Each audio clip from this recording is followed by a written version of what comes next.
Friends, hello and welcome back. We have done it. We have given every single team in the NHL an Alexis Lafreniere, because who doesn't want the #1 overall draft pick, right? So we have put him on every single team. We'll see which team he benefits the most. Let's go ahead and dig right into this. Actually, I think let's look at Edmonton from here because we are the Edmonton Oilers. So we'll take a look here. Laffy playing with Ryan Nugent-Hopkins and Neal. Not a bad deal. Couldn't quite squeak on that McDavid-Draisaitl line, which would have been pretty nasty there.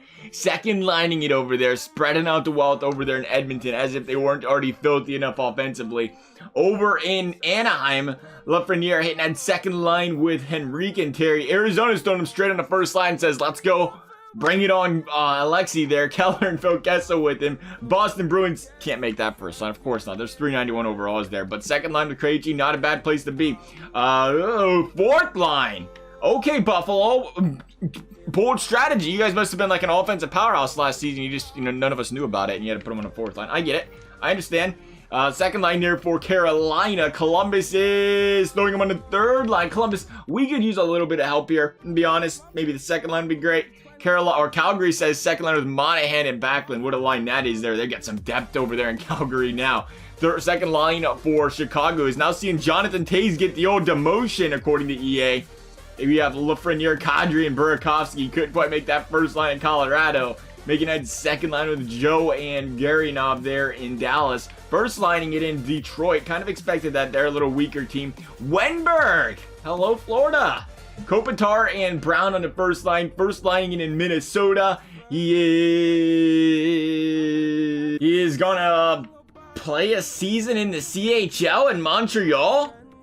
Interesting strategy, EA, but okay, if you say so. Lafreniere, second line in New Jersey. Second line with Rowan Johansson. Granlund looks like he's a pretty solid plug-and-play second liner for most teams in the league. And then there's the New York Islanders, who are apparently hurting at center because they're like, let's put Lafreniere in his 67 overall faceoffs and the dot in the fourth line. Okay, Rangers, second line. That team is just getting filthy. That's actually the team he's on. Just getting filthier and filthier. Second line over there with Tierney and Brown on Ottawa. He is second line center again. I don't understand where they're thinking this guy can play center. He's a winger. They're just like, you know what? Let's throw him in there and see what happens. Second line in San Jose. Fourth line in St. Louis. First line in Tampa. Oh, how did you make the first line in Tampa? Good for you, Lexi. Oh, if you can fit a first line in Tampa, you can do it anywhere. As if, again, another team that needed it over there in the Toronto Maple Leafs. Now they're just looking nastier than, oh my goodness. Oh my, I couldn't imagine. Can you imagine Lafreniere over there? Lafreniere's fourth lining in Vegas. Winnipeg's doing the same story. Washington says fourth line as well. Tough for Lafreniere in some of these teams. We'll see how he sims up though. We'll see if he progresses better in some teams, see if he puts up more points in some teams. The goal is to try to get this guy to crack the top 10 in points on at least one team, maybe two. Now he's first lining it. He's, so for that reason, he's got a chance. Now, there's other teams he's fourth lining or he's got no chance. And they're just going to have to hope he progresses throughout the season and see what happens from that standpoint there. Alexi, though, right now, doesn't seem to be getting a job done for Edmonton. Edmonton, a team who was already loaded offensively and was struggling a bit defensively. Was it Barry? Tyson Barry now? Currently part of the Edmonton Oilers now as well.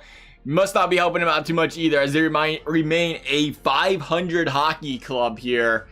Heading into the trade deadline. Edmonton, you know what? Trade deadline? You could consider trading some fellas if you wanted to. If you really wanted to do that, I wouldn't say or be against it here. Because guess what? You know what? 26, 24, I guess we're the, or 28 and 24. I guess we're the controlling that. They're not going to make any trades when we sim straight through it. But it wouldn't be a bad idea.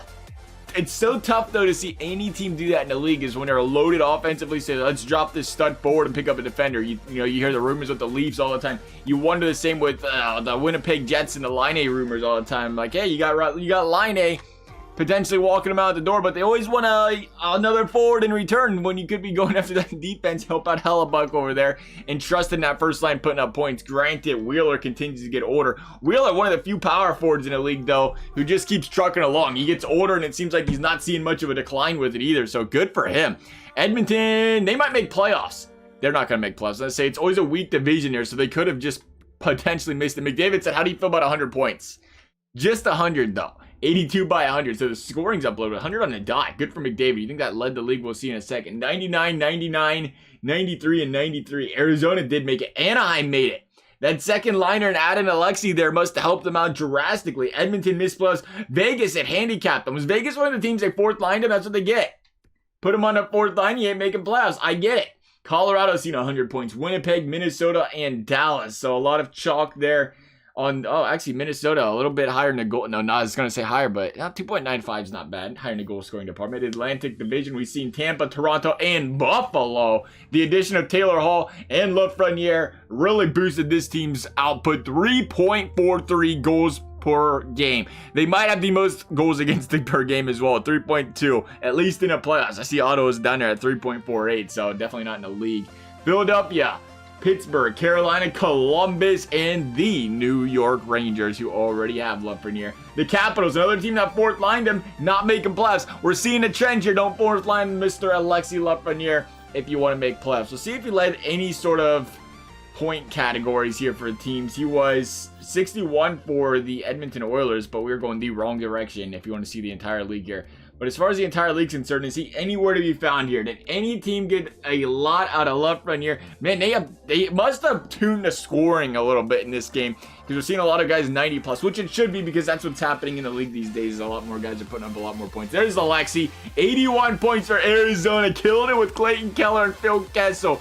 -3. I'd like to know he's only a -3, because it didn't matter who I put with Phil Kessel in that Arizona Coyotes franchise. I think everybody's a -3,000 on that line. Matthews up there, Kucherov, Gaudreau, Barzal, Seshnikov. We are not seeing any more Lafreniere. It looks like he put out the most on Arizona of all teams, and nobody else. There we got a couple. 67 in Detroit, 66 in LA. Two teams he first lined it for. So he put out good numbers. 39 goals for Detroit. Larkin was feeding this man over there. There's a couple more. 65 in Carolina. 39 goals again. This man is a goal-scoring machine all of a sudden. When you're playing with solid players like that, I guess it happens. 30 goals again in Colorado. So it looks like he's a 30 goal scorer consistently. 41 goals? How is this guy simming up so nastily? 41 goals. 38 there. This man just pots them.